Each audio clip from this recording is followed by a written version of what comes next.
అధికార పక్షం ప్రతిపక్షం అనేటువంటి భేదాభిప్రాయం లేకుండా మనము అందరం కలిసి ఈ రాష్ట్ర హక్కుల్ని కాపాడాల్సిన బాధ్యత ఉంది. తెలంగాణ ఉద్యమం పుట్టిందే నీళ్ళ నుంచి. ప్రొఫెసర్ జయశంకర్ గారు ఆనాడు తెలంగాణ ఉద్యమ ట్యాగ్ లైన్ నీళ్లు, నిధులు, నియామకాలుగా చేశారు. సరే, మేము ఇంతకాలం పాలనలో ఉన్నప్పుడు ఈ రాష్ట్ర ప్రయోజనాలు కాపాడడానికి శక్తి వంచన లేకుండా బీఆర్ఎస్ పార్టీ ప్రయత్నం చేసింది. నిన్న నేను పొద్దున్నే పత్రికల్లో చూస్తే కొన్ని వార్తలు వచ్చినాయి. నెలలోగా ఉమ్మడి ప్రాజెక్టు కృష్ణా బోర్డు చేతికి అని కేఆర్ఎంబీకి అప్పచెప్తే శ్రీశైలంలో కరెంటు ఉత్పత్తి పరిస్థితి ఏం కావాలి మనం అని ఇంకొక పత్రిక రాసింది. మరి దీని ఫలితంగా ఏపీకి లాభం, తెలంగాణకు నష్టం జరిగే ఛాన్స్ అని కూడా పత్రికలు తమ కథనాలు రాశారు. అంతేకాకుండా ఇంకొక పత్రిక అయితే కృష్ణా జలాల హక్కుల పరిరక్షణలో ఫలించిన సీఎం జగన్ కృషి, అంటే ఆంధ్రప్రదేశ్కి మేలు జరుగుతూ ఉంది అంటే తెలంగాణకు నష్టం జరుగుతుంది కదా అని అక్కడ ఆంధ్రప్రదేశ్కి అనుకూలంగా ఈ నిర్ణయాలు జరుగుతున్నాయని చెప్పి కూడా ఇంకొక పత్రిక రాశారు. ఇట్లా చాలా కథనాలు పత్రికల్లో వస్తూ ఉన్నాయి. ఈ విషయం ఏంటి? ఈరోజు ఉమ్మడి ప్రాజెక్టులన్నింటినీ కూడా కేఆర్ఎంబీకి అప్పచెప్పడానికి నిన్నగాక మొన్న ఢిల్లీలో జరిగినటువంటి సమావేశంలో ఒప్పుకున్నారని, ఈ ప్రాజెక్టులన్నీ కేఆర్ఎంబీ పరిధిలోకి పోతున్నాయని చెప్పి వార్తలు వచ్చాయి.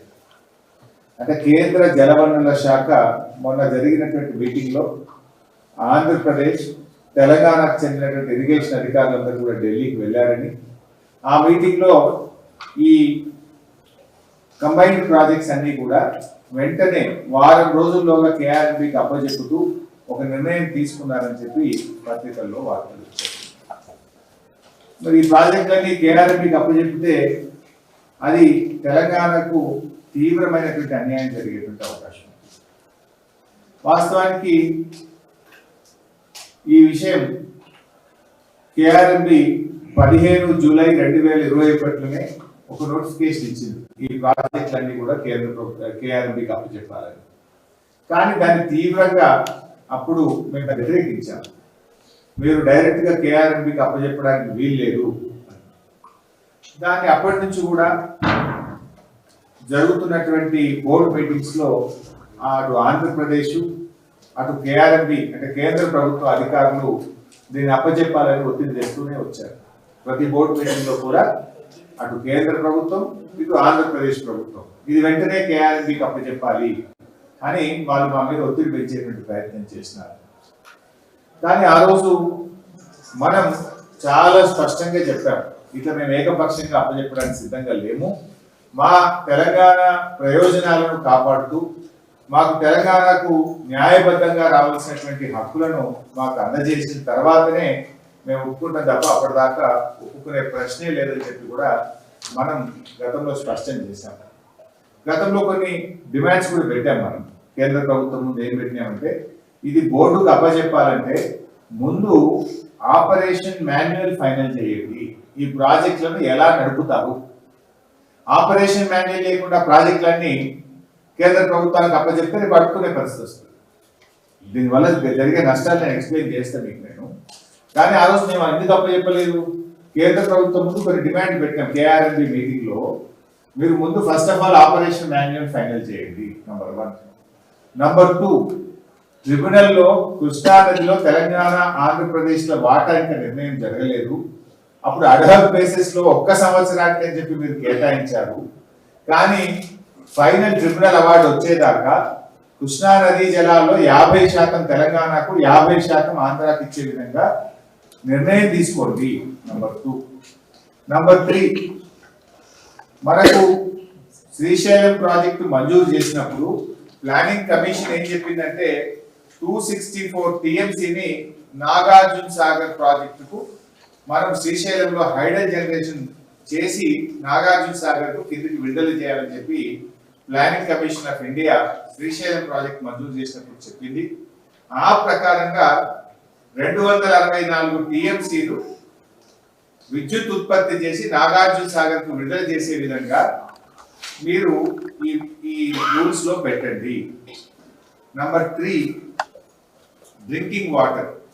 మనం ఏదైతే హైదరాబాద్ డ్రింకింగ్ వాటర్ వాడుకుంటున్నాం, అదే విధంగా మిషన్ భగీరథ కింద మహబూబ్ నగర్, నల్గొండ, ఖమ్మం జిల్లాలకు కూడా త్రాగునీరు వాడుకుంటాం. మనకు బచావత్ అవార్డు ఏం చెప్పిందంటే, ట్రిబ్యునల్ అవార్డులో బచావత్ ఇచ్చినటువంటి KWDT 1 అవార్డులో ఏం చెప్పారంటే, త్రాగునీటి అవసరాలకు వాడుకునేటువంటి నీటిలో కేవలం 20% మాత్రమే మనము అకౌంట్ చేయాలి. ఎందుకంటే మళ్ళీ 80% రీజనరేషన్ కింద తిరిగి మళ్ళీ ఆ నీరు వస్తుంది కనుక వి షుడ్ కౌంట్ ఓన్లీ 20% అనేది. కానీ ఇప్పటిదాకా వీళ్ళు ఏం చేస్తున్నారు, మనం హైదరాబాద్ ఉదాహరణకు 16 TMCలు వాడితే మొత్తం 16 TMCలు లెక్క కడతా ఉన్నారు. యాక్చువల్లీ ఎంత కట్టాలి 20% అంటే 3 TMCలు మాత్రమే లెక్క చేసి మిగతా 13 TMCలు తిరిగి మన తెలంగాణ రాష్ట్రం వాడుకోవడానికి వాళ్ళు ప్రొవిజన్ ఇవ్వాలి. ఈ విషయంలో క్లారిటీ ఇవ్వండి, దాని మాన్యువల్లో చేర్చండి. మరి డ్రింకింగ్ వాటర్ లో మనకు బచావత్ అవార్డులో 20% అకౌంటబుల్ చేయాలని చెప్పారు, కానీ మీరు మొత్తం అకౌంటబుల్ చేస్తా ఉన్నారు. అదేవిధంగా ఇప్పుడు మిషన్ భగీరథ కింద కూడా మనం అటు శ్రీశైలం నుంచి వివిధ ప్రాజెక్టుల నుంచి కృష్ణా బేసిన్ లో మహబూబ్ నగర్, నల్గొండ, ఖమ్మం కూడా వాడుతున్నాం. అక్కడ కూడా 20% అకౌంట్ చేయాలి డిమాండ్ పెట్టారు. 4వ డిమాండ్ ఏం పెట్టినామంటే క్యారీ ఓవర్ ఫెసిలిటీ. జనరల్ మనం ఏం చేస్తాం, సాగర్ లో కానీ ప్రాజెక్ట్ లో కొన్ని మనకు అలకేట్ అయిన వాటర్ ను ఆ సంవత్సరం వాడుకోకుండా కొంత కాపాడుకుంటాం కొన్ని సందర్భాలు, లేదా ఒక గుడి లో కూడా కొన్ని నీళ్లు మిగులుతాయి. ఎందుకంటే నెక్స్ట్ ఇయర్ సకాలంలో వర్షాలు పడక నీళ్లు రాకపోతే నెక్స్ట్ ఇయర్ డ్రింకింగ్ వాటర్ అవసరాలను దృష్టిలో పెట్టుకొని కూడా కొన్ని కాపాడుకుంటాం. సపోజ్ నీళ్లు బాగా వచ్చినాయి, మరి మనం కాపాడుకున్న నీళ్లు క్యారీ ఓవర్ ఫెసిలిటీ కింద తిరిగి తెలంగాణ వాడుకోవడానికి హక్కు కల్పించాలి అనేటువంటి అంశాన్ని కూడా మనం ఆ రోజు డిమాండ్ చేశాం. అదేవిధంగా MDDL of Srisailam planning commission చెప్పిన విధంగా 830 ఫీట్లు మాత్రమే మెయింటైన్ చేయాలి. ఎందుకంటే that is a hydel project, 830 feet పెట్టాలని చెప్పి డిమాండ్ పెట్టారు. అదేవిధంగా పోతిరెడ్డిపాడు నుంచి వాళ్లకు న్యాయబద్ధంగా 34 TMCలు మాత్రమే వాడుకునేటువంటి హక్కు ఉన్నది. ఒకటి చెన్నై డ్రింకింగ్ వాటర్ కు 15 TMCలు, SRBCకి 19 TMCలు. ఆ 34 TMCలకు వాళ్ళని పరిమితం చేయాలి. ఇవన్నీ డిమాండ్ అప్పుడు తెలంగాణ ప్రభుత్వం, అప్పటి తెలంగాణ ప్రభుత్వం KRB ముందు పెట్టి, ఇవన్నీ మీరు ఒప్పుకుంటేనే ఈ డ్రాఫ్ట్ నోటిఫికేషన్ మేము అంగీకరిస్తాం, లేకపోతే మేము ప్రాజెక్టు మీకు అప్పచెప్పము, ఎట్టి పరిస్థితుల్లో మేము అప్పచెప్పడానికి సిద్ధంగా లేము అని మనం తీవ్రంగా మనం అపోజ్ చేస్తూ వచ్చాం. అపోజ్ చేయడమే కాదు, మనం ఒక డిమాండ్ ఏం పెట్టామంటే ఈ అంశం మీద అపెక్స్ కమిటీకి రెఫర్ చేయండి. ఈ అంశం చాలా లోతైనటువంటి అంశం. మీరు ఇట్లా KRB కేంద్ర ప్రభుత్వం ఏకపక్షంగా దీన్ని నోటిఫై చేస్తా ఉన్నారు. ఇది మా రాష్ట్ర ప్రయోజనాలు దెబ్బతినేటువంటి అవకాశం ఉంది. దీన్ని అపెక్స్ కమిటీ మీటింగ్ పెట్టాలని చెప్పి అప్పుడు మేము డిమాండ్ చేయడం జరిగింది. మీ అందరికి తెలుసు అపెక్స్ కమిటీ అంటే కేంద్ర జలవనరుల శాఖ మంత్రి గారు చైర్మన్ గా, ఇరు రాష్ట్రాల ముఖ్యమంత్రులు సభ్యులుగా ఈ అపెక్స్ కమిటీ అనేటువంటిది ఉంటుంది. ఇట్లా మీరు ఏకపక్షంగా ఇవ్వడానికి వీలు లేదు. ఇవన్నీ విషయాలు ఉన్నాయి, వీటన్నిటి మీద కూడా మాట్లాడాలి. Please refer this matter to apex committee అని చెప్పారు. మన ఏపీ రీఆర్గనైజేషన్ యాక్ట్ లో ఏముందంటే, ఈ నదీ జలాల పంపిణీ విషయంలో ఏదైనా భిన్న అభిప్రాయాలు వచ్చినప్పుడు ఆ సమస్యను కృష్ణా రివర్ మేనేజ్మెంట్ బోర్డు కానీ జలవనరుల శాఖ తేల్చినప్పుడు ఆ అంశాన్ని అపెక్స్ కమిటీకి రెఫర్ చేయాలి. So that we made the demand. కానీ ఈ రోజు వీళ్ళు ఏం చేస్తున్నారు, ఢిల్లీకి పోయి మంచిదని ఒప్పుకున్నారని వారం రోజుల లోపల ఇవన్నీ KRBకి అప్పచెప్తున్నారు అన్నట్టుగా వార్తలు వస్తా ఉన్నాయి. మరి ఇవన్నీ పరిస్థితి ఏం కావాలి? మీరు ఒకవైపు ఏం చెప్తున్నారు, జాతీయ ప్రాజెక్టు తెస్తామని చెప్తే మొన్న ఢిల్లీకి పోయి కదా, జాతీయ ప్రాజెక్టు తెస్తామని ఢిల్లీకి పోయి ఉన్న ప్రాజెక్టులను ఢిల్లీకి అప్పచెప్పే ప్రయత్నం చేస్తున్నట్టు కనపడతాం. ఇది కాదు కదా, ఇది మన రాష్ట్ర హక్కులు దారుణంగా దెబ్బతినేటువంటి అవకాశం ఉంది. అయితే మరి ఏ రకమైనటువంటి నష్టాలు జరిగే అవకాశం? ఇప్పుడు ఒకవేళ ఈ KRB పరిధిలోకి ఈ అంశాలన్నీ తేలకుండా KRB పరిధికి పోతే మనకు చాలా నష్టాలు జరిగే అవకాశం. ఒకవైపు మన కృష్ణా నదిలో మన వాటా తేలే విషయం ట్రిబ్యునల్లో మేము పోరాడి కొత్త ట్రిబ్యునల్ వేయడానికి కేంద్ర ప్రభుత్వంని మెడలు వంచి ఒప్పించాం. సుప్రీంకోర్టుకు పోయినాం, కేంద్ర ప్రభుత్వం దగ్గర పోయినాం, కేంద్ర ప్రభుత్వం వినకపోతే సుప్రీంకోర్టు గడప దొక్కినాం, మళ్ళీ కేంద్ర ప్రభుత్వం దిగొచ్చి మీరు కేసు విత్డ్రా చేసుకుంటే మేము ట్రిబ్యునల్ వేస్తామంటే కేసు విత్డ్రా చేసుకున్నాం. కేంద్రం మీద స్వయంగా కేసీఆర్ గారే ఢిల్లీకి పలుమార్లు వెళ్లి కేంద్ర జలవనరుల శాఖ మంత్రి గారిని కలిసి ఒప్పించి మెప్పించి ఇలా కృష్ణా నదీ జలాల పంపిణీ కోసం ట్రిబ్యునల్ ని కూడా కాన్స్టిట్యూట్ చేయడంలో అప్పుడు మేము విజయం సాధించాం. సో ఆ నదీ జలాల పంపిణీ జరగాల్సినటువంటి అవసరం. ఇప్పుడు నేను చెప్పినటువంటి ఇష్యూస్ అన్నిటి మీద కూడా ఒక క్లారిటీ రావాల్సిన అవసరం. ఇవన్నీ రాకుండా ఆపరేషన్ మాన్యువల్ లేకుండా మరి కేంద్ర ప్రభుత్వానికి అప్పచెప్తే రేపు మన పరిస్థితి ఏమైతుంది? ఈ రాష్ట్రం తీవ్రమైనటువంటి నష్టం జరుగుతుంది. ఉదాహరణకు ఒక 4-5 మీ ముందు ఉంచే ప్రయత్నం చేస్తే రాష్ట్ర ప్రజలకు తెలవాలి, రాష్ట్ర ప్రభుత్వం కూడా అట్లీస్ట్ దీన్ని పాజిటివ్ గా తీసుకొని స్పందిస్తారని చెప్పి నేను ఆశిస్తా ఉన్నాను. రాష్ట్రానికి జరిగే నష్టాలు ఒక 4-5 మీ ముందు ఉంచేటువంటి ప్రయత్నం చేస్తాను. ఒకటి వాళ్ళ డీటెయిల్ కూడా ఎక్స్ప్లెయిన్ చేస్తా. ఆ 5 నష్టాలు చెప్పి డీటెయిల్ గా ఒక్కొక్క రంగం మీద కూడా మీకు చెప్పే ప్రయత్నం చేస్తాను.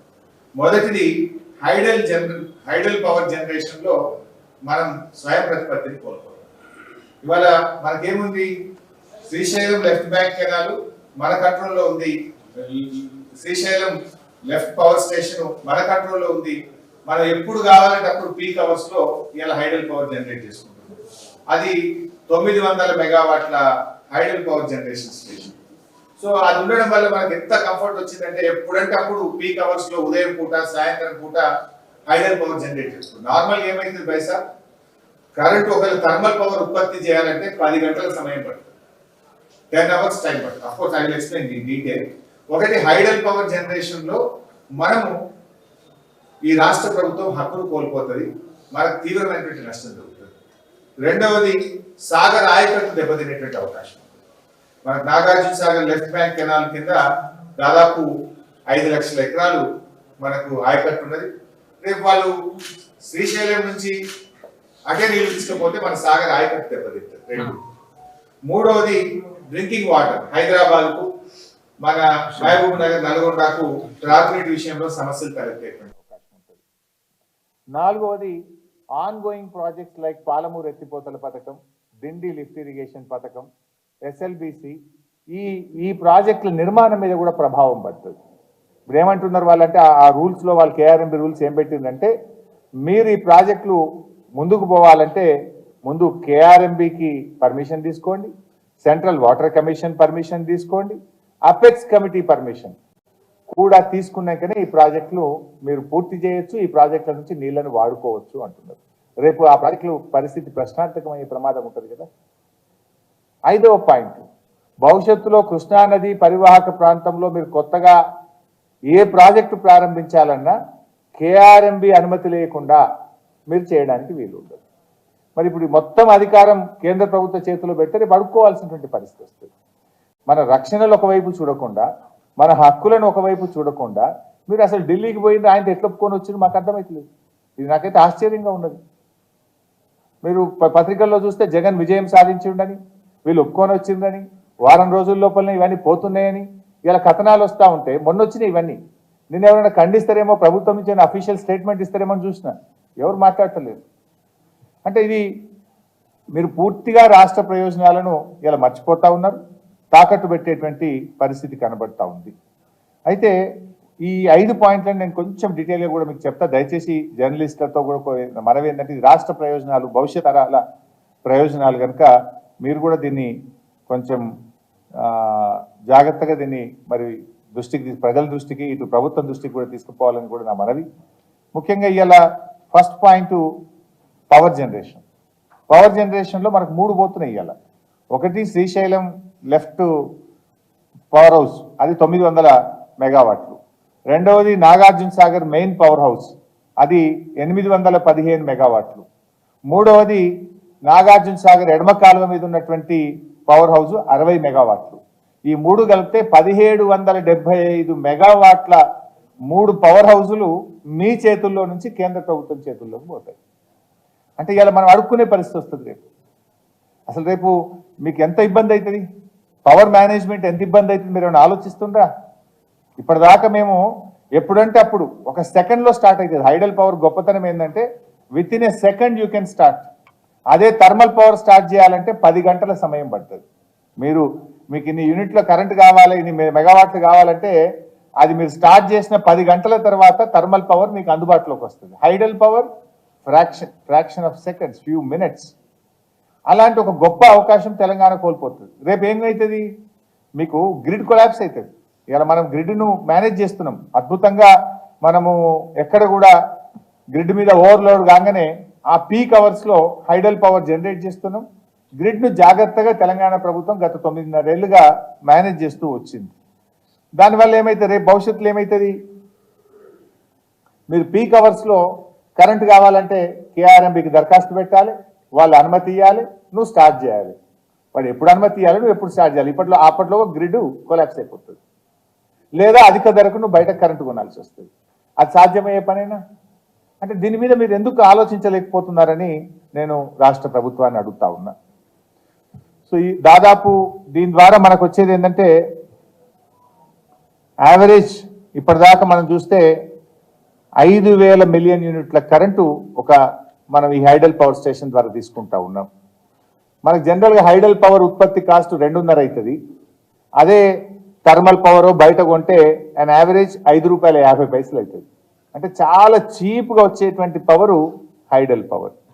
చీప్గా రావడమే కాదు, అత్యవసర పరిస్థితుల్లో ఓవర్లోడ్ అయినప్పుడు గ్రిడ్ కొలాప్స్ కాకుండా వెంటనే దాన్ని స్టార్ట్ చేసే అవకాశం మన చేతుల్లో నుంచి ఇవాళ బీజేపీ ప్రభుత్వం చేతిలో, కేంద్ర ప్రభుత్వ చేతిలో పెట్టి రేపు అడుక్కునేటువంటి పరిస్థితి రాష్ట్రానికి వస్తుంది. ఇంకోటి ఉంది, మనకు ఇంకొక అడ్వాంటేజ్ కూడా ఉంది, టేల్ పాండ్. మనం ఏం చేసినామంటే టేల్ పాండ్ కట్టుకొని సాగర్ దగ్గర రివర్స్ జనరేషన్, నాన్ పీక్ అవర్స్లో కరెంట్ ఎక్కువ ఉంటుంది. కొన్ని సందర్భాల్లో వాడకం తక్కువ ఉండి కరెంట్ ఎక్కువైతే గ్రిడ్ కొలాప్స్ అవుతుంది, కరెంట్ తక్కువైతే గ్రిడ్ కొలాప్స్ అవుతుంది. కరెంట్ ఎక్కువ ఉన్నప్పుడు ఏం చేస్తున్నాము, మనం కట్టుకున్న టేల్ పాండ్ ద్వారా రివర్స్ పంప్ చేస్తున్నాం ప్రాజెక్టులోకి. రివర్స్ పంప్ చేసి మళ్ళీ అవసరం ఉన్నప్పుడు పీక్ అవర్స్లో కరెంటు ఉత్పత్తి చేసుకుంటున్నాం. కరెంటు ఎక్కువ ఉన్నప్పుడు విద్యుత్తును వాడి టేల్ పాండ్ నీళ్లను ప్రాజెక్టులోకి పంపు చేస్తున్నాం. కరెంటు పీక్ అవర్స్లో అవసరం ఉన్నప్పుడు ప్రాజెక్ట్ నుంచి నీటి విడుదల చేసి కరెంటును ఉత్పత్తి చేస్తూ రాష్ట్రం యొక్క ప్రయోజనాలను ఇంతకాలం కాపాడుతూ వచ్చినాం. రేపు నువ్వు టేల్ పాండ్ నడపాలన్నా, పవర్ జనరేషన్ ప్లాంట్ నడపాలన్నా కేఆర్ఎంబీకి, కేంద్ర ప్రభుత్వానికి దరఖాస్తులు పెట్టుకొని వాళ్ళ చుట్టూ తిరగాల్సినటువంటి పరిస్థితి ఏర్పడుతుంది. ఇలా వాస్తవానికి టెయిల్ పాండ్ నుంచి మన ప్రభుత్వం వచ్చిన తర్వాత ఇప్పటికీ దాదాపు 300 టీఎంసీలు రివర్స్ పంపింగ్ చేసినాం. గత 10 ఏళ్లలో బీఆర్ఎస్ ప్రభుత్వం టెయిల్ పాండ్ ద్వారా ఇటు 300 టీఎంసీలు మనం రివర్స్ పంపింగ్ చేసుకొని అద్భుతంగా విద్యుత్తును, మన విద్యుత్ వ్యవస్థను చక్కగా మనం నడపగలిగాం. సో రేపు ఏమైతుంది, మీరు ఎట్లా నడపగలుగుతారు? పీక్ అవర్స్లో 1 నిమిషంలో కరెంట్ కావాలి, పీక్ లోడ్ పెరుగుతుంది అంటే గ్రిడ్ కొలాప్స్ అవుతుంది, అయితే పవర్ కట్ చేయాలి లేదా విద్యుత్ ఉత్పత్తి చేయాలి. అంటే రేపు ఏమైతే అప్రకటిత కరెంటు కోతలు వచ్చే ప్రమాదం ఉంటుంది. గ్రిడ్ కొలాప్స్ కావద్దు, గ్రిడ్ ఓవర్లోడ్ అయిందంటే either you have to cut the power or you have to generate the power. Generate చేయాలంటే అది థర్మల్లో ఆ ఫ్లెక్సిబిలిటీ ఉండదు, హైడల్లో మాత్రమే ఆ ఫ్లెక్సిబిలిటీ ఉంటుంది. Tomorrow will lose that opportunity. ఇది బేసికల్లీ విద్యుత్ విషయంలో తెలంగాణకు అన్యాయం జరుగుతుంది. వాస్తవానికి ఇదే బీజేపీ కాంగ్రెస్లు గతంలో కూడా మనకు అన్యాయం చేస్తున్నారు కరెంటు విషయంలో. తీవ్రమైన ఏది, ఆ రోజు రాష్ట్రం వచ్చిన తొలినాళ్లలోనే 7 మండలాలను లోయర్ సీలేరు పవర్ ప్రాజెక్టును ఆంధ్రాకి అప్పచెప్పి ఆనాడు తెలంగాణకు అన్యాయం చేసింది ఇదే బీజేపీ కాంగ్రెస్లు. బీజేపీ బిల్లు పెట్టింది, కాంగ్రెస్ వాళ్ళు మద్దతు ఇస్తే 7 మండలాలు పోయినాయి, లోయర్ సీలేరు పవర్ ప్రాజెక్టు పోయింది. ఆ రోజు కూడా తెలంగాణ ప్రయోజనాలను కాపాడడం కోసం పోరాటం చేసింది ఇదే బీఆర్ఎస్ పార్టీ. ఆనాడు కేసీఆర్ గారు ముఖ్యమంత్రిగా నామినేట్ అయి ఇంకా పదవీ బాధ్యతలు చేపట్టక ముందే తెలంగాణ బంద్కు పిలుపునిచ్చిండ్రు. ఆ రోజు ఈ బిల్లును అపోజ్ చేసిన మేము పార్లమెంట్లో ఆ రోజు గట్టిగా కేంద్ర ప్రభుత్వం మీద ఒత్తిడి తెచ్చే ప్రయత్నం చేసినాం. కానీ 2 జాతీయ పార్టీలు కలిసి తెలంగాణకు తీవ్రమైనటువంటి అన్యాయం చేస్తున్నారు. ఆనాడు ఈ లోయర్ సీలేరు పవర్ ప్రాజెక్ట్ చాలా పెద్ద ప్రాజెక్ట్, అది 460 మెగావాట్ల పవర్ వస్తుంది. ఈ దేశంలోనే one of the best hydel project. ఎందుకంటే నార్మల్గా పిఎల్ఎఫ్ హైడల్ ప్రాజెక్ట్స్ లో 40% ఉంటే lower Sileru 60-70% plant load factor ఉన్నటువంటి, అంటే 250 రోజులు అక్కడ జల విద్యుత్ ఉత్పత్తి జరుగుతుంది. అంత గొప్ప ప్రాజెక్టును అప్పనంగా ఈ 2 జాతీయ పార్టీలు, ఈ బీజేపీ కాంగ్రెస్ కలిసి తీసుకుపోయి దాన్ని ఆంధ్రప్రదేశ్కి అప్పచెప్పి తెలంగాణ ప్రయోజనాలను ఆ రోజు తెలంగాణ ప్రజల నోట్లో మట్టి కొట్టినాయి ఈ కాంగ్రెస్ బీజేపీ పార్టీలు. ఆనాడు లోయర్ సీలేరును పొడగొట్టిరి, మళ్ళీ ఇప్పుడు ఈ ఉన్న సాగర్ను, ఉన్న శ్రీశైలంను, లెఫ్ట్ బ్యాంక్ కెనాల్ మీద ఉన్న హైడల్ ప్రాజెక్టును కూడా మళ్ళీ ఢిల్లీ చేతిలో పెట్టి ఇంకొకసారి తెలంగాణకు అన్యాయం చేసే ప్రయత్నం చేయొద్దు, వెంటనే మేల్కొనండి అని చెప్పి నేను రాష్ట్ర ప్రభుత్వాన్ని ఈ సందర్భంగా కోరుతా ఉన్నాను. ఇకపోతే రెండో విషయం ఇందాక మనం మీ దృష్టికి తెచ్చాను, ఆయకట్టు, సాగర్ ఆయకట్టు. ఇదేమో విద్యుత్తులో జరిగే నష్టం చెప్పినాను. రెండోది సాగర్ ఆయకట్టు విషయంలో కూడా మీకు చెప్పాను ఇందాక. ఏమైతుంది వాళ్ళకు,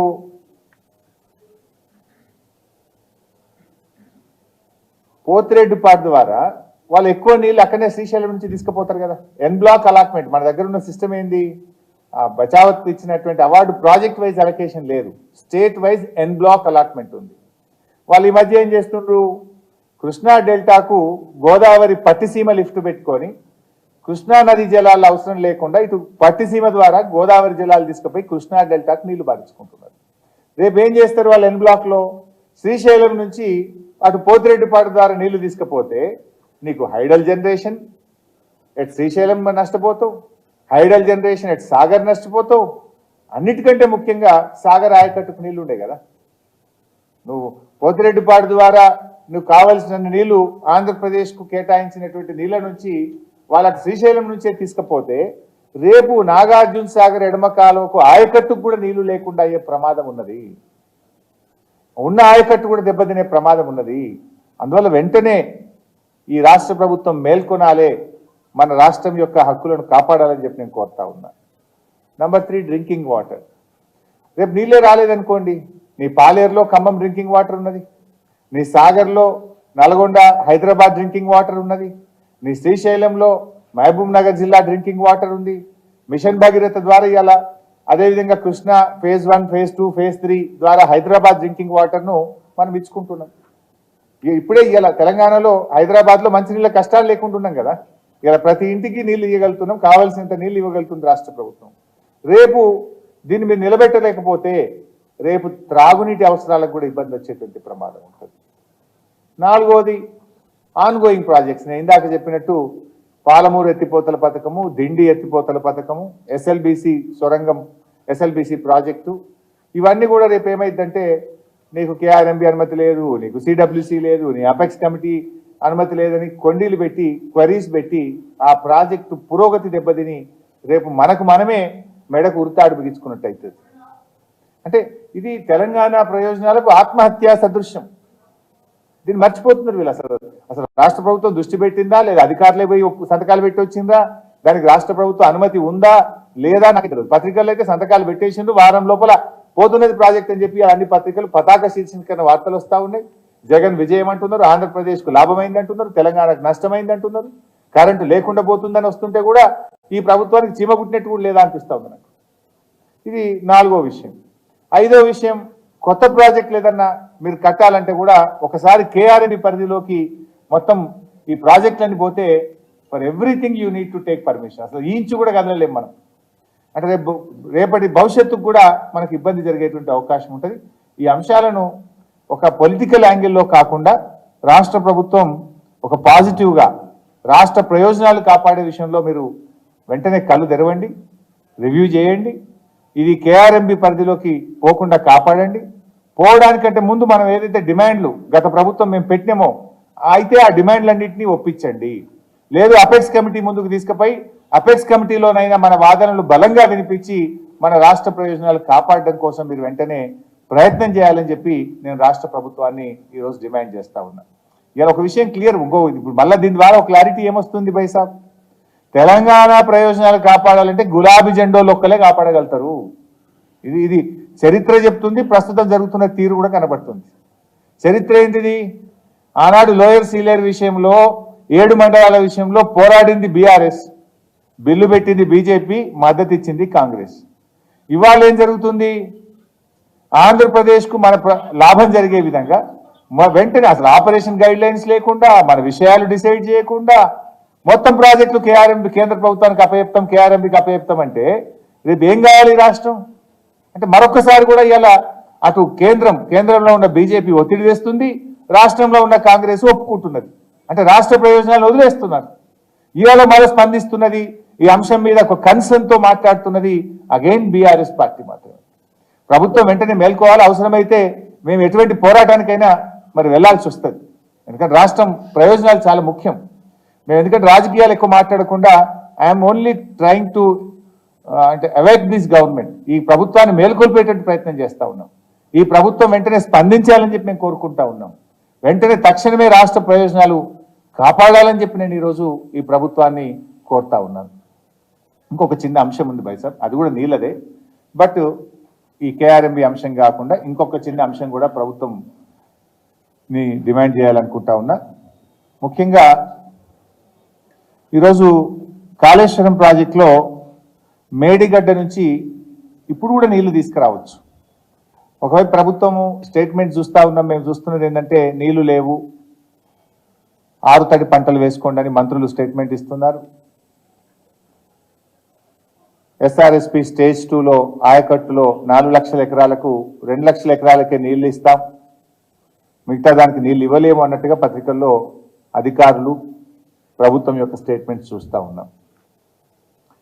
మేడిగడ్డ బ్యారేజ్ రిపేర్ జరుగుతుండగా కూడా గోదావరి నదిలో ఈరోజు కూడా నాకున్న సమాచారం మేరకు 4 నుంచి 5 వేల క్యూసెక్కులు ప్రవాహం ఉన్నది. ఆ 4-5 వేల క్యూసెక్కులను ఇప్పుడు కూడా మేడిగడ్డ లిఫ్ట్ ఇరిగేషన్ ద్వారా నీళ్లు లిఫ్ట్ చేయొచ్చు, చేసి మనము రైతాంగానికి పూర్తి స్థాయిలో నీళ్ళు ఇచ్చేటువంటి అవకాశం ఉంది. లాస్ట్లో మళ్ళీ ఏమవుతుంది, మార్చ్ ఏప్రిల్లో దగ్గరికి వచ్చే వరకు నీళ్ళు తక్కువ పడితే పంటలు ఎండిపోవడము, రైతులు ఆందోళన చెందేటువంటి పరిస్థితి వస్తుంది. ఆలోచించండి. ఇప్పుడు మీకు ఆల్రెడీ గ్రౌటింగ్ చేసిండ్రని తెలుస్తా ఉంది, పత్రికల్లో వార్తలు వస్తున్నాయి. ఏది సుందిల్లా అన్నారం బ్యారేజీలు తొందరగా చేసేయండి, ఉంటే కూడా చేసి నీళ్లు లిఫ్ట్ చేసి మనము ఇటు మిడ్మానేర్కు ఎల్ఎండికి నీళ్లు తెచ్చుకోగలిగితే, ఎస్ మేము గత 3 ఏళ్ళు ఇచ్చినాం కదా, ఎస్ఆర్ఎస్పి స్టేజ్ 2 చివరి ఆయకట్టు దాకా నీళ్ళు ఇచ్చినాం. ఒకప్పుడు ఎస్ఆర్ఎస్పి స్టేజ్ 2 కాలువల్లో సర్కారు తుమ్మలు మొలిచినాయి, కానీ మేము నిండుగా నీళ్లు గత 3 ఏళ్ళు ఇచ్చి చూపించాం. చివరికి ఎట్లాంటి స్థితి వచ్చిందంటే, సార్ వరి కోత మిషన్లు దిగుతలేవు, నీళ్లు బంద్ చేయండి, నీళ్లు జాలిగా బంద్ చేయండి అనేదాకా కూడా నీళ్ళు ఇచ్చినటువంటి పరిస్థితి. సో దయచేసి మీరు కూడా రివ్యూ చేయండి. ఇప్పుడు కూడా మేడిగడ్డలో నదిలో ప్రవాహం ఉంది, మేడిగడ్డ దగ్గర గోదావరి నదిలో ప్రవాహం ఉంది. ఆ నీళ్ళని ఎన్ని వీలైతే అన్ని లిఫ్ట్ చేసి మరి రైతాంగానికి నీళ్లు అందించేటువంటి ప్రయత్నం చేయండి. ఎంతసేపు మా మీద బురద జల్లాలి చల్లండి, దానికి మేము సమాధానం చెప్తాం, దానికి ఏం భయపడేది లేదు. కానీ దాని పేరు మీద ఈ ప్రాజెక్టును ఫెయిల్యూర్గా చూపే ప్రయత్నం చేసి క్రమంలో అవకాశం ఉన్నటువంటి నీళ్లను సముద్రంలో కలవనీయకుండా రైతులకు ఇచ్చేటువంటి ప్రయత్నం చేయాలని చెప్పి నేను ప్రభుత్వాన్ని కోరుతా ఉన్నా. రెండవ విషయం, మల్లన్న సాగర్, కొండపోచమ్మ సాగర్ ప్రాజెక్టులలో కూడా ఆల్రెడీ మా ప్రభుత్వం ఉన్నప్పుడే నీళ్లు తెచ్చిపెట్టాం, నీళ్లున్నాయి అక్కడ. గత 3 సంవత్సరాలు కూడా మేము మల్లన్న సాగర్ నుంచి కొండపోచమ్మ సాగర్ నుంచి కూడా రైతాంగానికి నీళ్లు అందించి పంటలు కాపాడాం, అద్భుతమైన పంటలు కూడా పండినాయి. సో ఇప్పుడు దయచేసి నేను ప్రభుత్వాన్ని కోరేది, అది కొత్తగా కాదు కదా, కట్టిన ప్రాజెక్టులు తెచ్చిన నీళ్లు ఓన్లీ విడుదల చేయడం మీ చేతుల్లో ఉంది, చెయ్యండి అని ప్రార్థిస్తా ఉన్నా. మల్లన్న సాగర్ గడితిమి, కొండపోచమ్మ సాగర్ గడితిమి, నీళ్లు తెచ్చి పెడితిమి. కట్టిన ప్రాజెక్టులో తెచ్చిన నీళ్లను దయచేసి రైతు ప్రయోజనాల కోసం విడుదల చేయండి అని చెప్పి నేను ప్రభుత్వాన్ని కోరుతా ఉన్నాను. ఎందుకంటే మేము గతంలో అటు కెనాల్స్ ద్వారా విడుదల చేశాం, కుడవెల్లి వాగులో నీళ్లు విడుదల చేశాం, హల్దీ వాగులో నీళ్లు విడుదల చేశాం. తద్వారా బంగారం లాంటి పంటలు పండినాయి. ఇప్పుడు కూడా రైతులు అడుగుతా ఉన్నారు, నీళ్లు తొందరగా విడుదల చేయండి అని చెప్పి ప్రభుత్వం వైపు రైతులు ఎదురు చూస్తూ ఉన్నారు. మీరు ఆలస్యం చేయకుండా వెంటనే నిర్ణయం తీసుకొని ఆ నీళ్లు విడుదల చేసి రైతుల పంటలను కాపాడాలని చెప్పి కూడా నేను రాష్ట్ర ప్రభుత్వాన్ని కోరుతా ఉన్నాను. మూడవ విషయం, ఈ మాకు తెలుస్తున్న సమాచారం ఏంటంటే, ఈ మోటార్లు ఇటు కాళేశ్వరంలో కానీ వివిధ లిఫ్ట్ ఇరిగేషన్ ప్రాజెక్టులలో రాష్ట్ర ప్రభుత్వం మోటార్లను ఆన్ అండ్ ఆఫ్లో వాడుతూ ఉన్నారు. ఇవి చాలా పెద్ద మోటార్లు.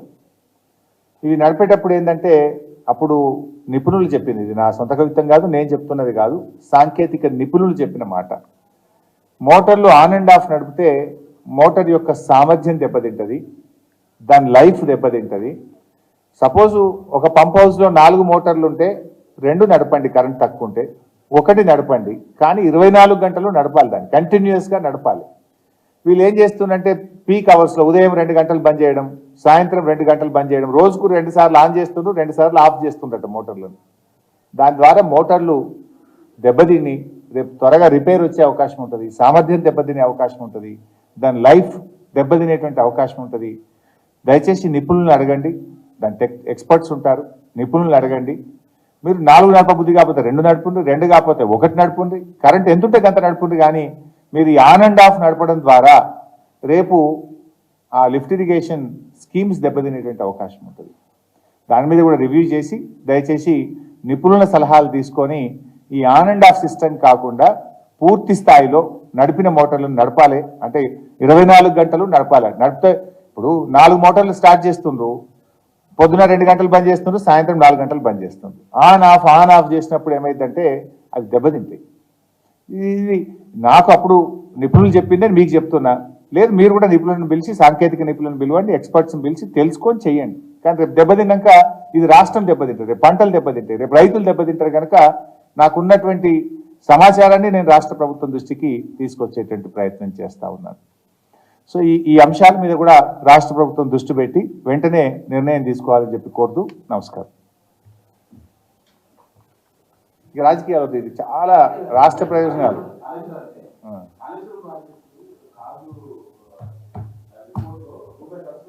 రేపు అడుగు బాస్ అన్ని చెప్తే నువ్వు ఇంత మంచి రేపు భవిష్యత్ తరాల సమస్య పోతుంది, నువ్వు అదే హెడ్డింగ్ పెడతావు బాస్. నువ్వు నాకేంటంటే నేనేం విమర్శలు కూడా ఎక్కువ చేయలేదు. నాకున్నటువంటి అనుభవము, నాకున్నటువంటి సమాచారం ద్వారా ఈ రాష్ట్ర ప్రభుత్వాన్ని తట్టిలేపే ప్రయత్నం చేస్తా ఉన్నా, మేల్కొల్పే ప్రయత్నం చేస్తా ఉన్నా. తక్షణమే స్పందించాలని నేను రైతుల పక్షాన తెలంగాణ ఉద్యమకారుని కదా, ఆ రోజు మేము జైళ్ళల్లో పడ్డాము, అరెస్ట్లు అయినాం, దెబ్బలు తిన్నాం తెలంగాణ కోసం. తెలంగాణ ఉద్యమం ఆ స్ఫూర్తిని నీళ్ళ కోసం, అది ఎక్కడ రాష్ట్ర ప్రయోజనాలు దెబ్బతిని మేము ఏంటంటే రాజకీయాలు వేరు, గెలవచ్చు ఓడొచ్చు, కానీ రాష్ట్ర ప్రయోజనాలు దెబ్బతింటే మాత్రం బీఆర్ఎస్ పార్టీ అంగీకరించదు. We will never compromise on state resources, రాష్ట్రం యొక్క హక్కుల విషయంలో. Thank you.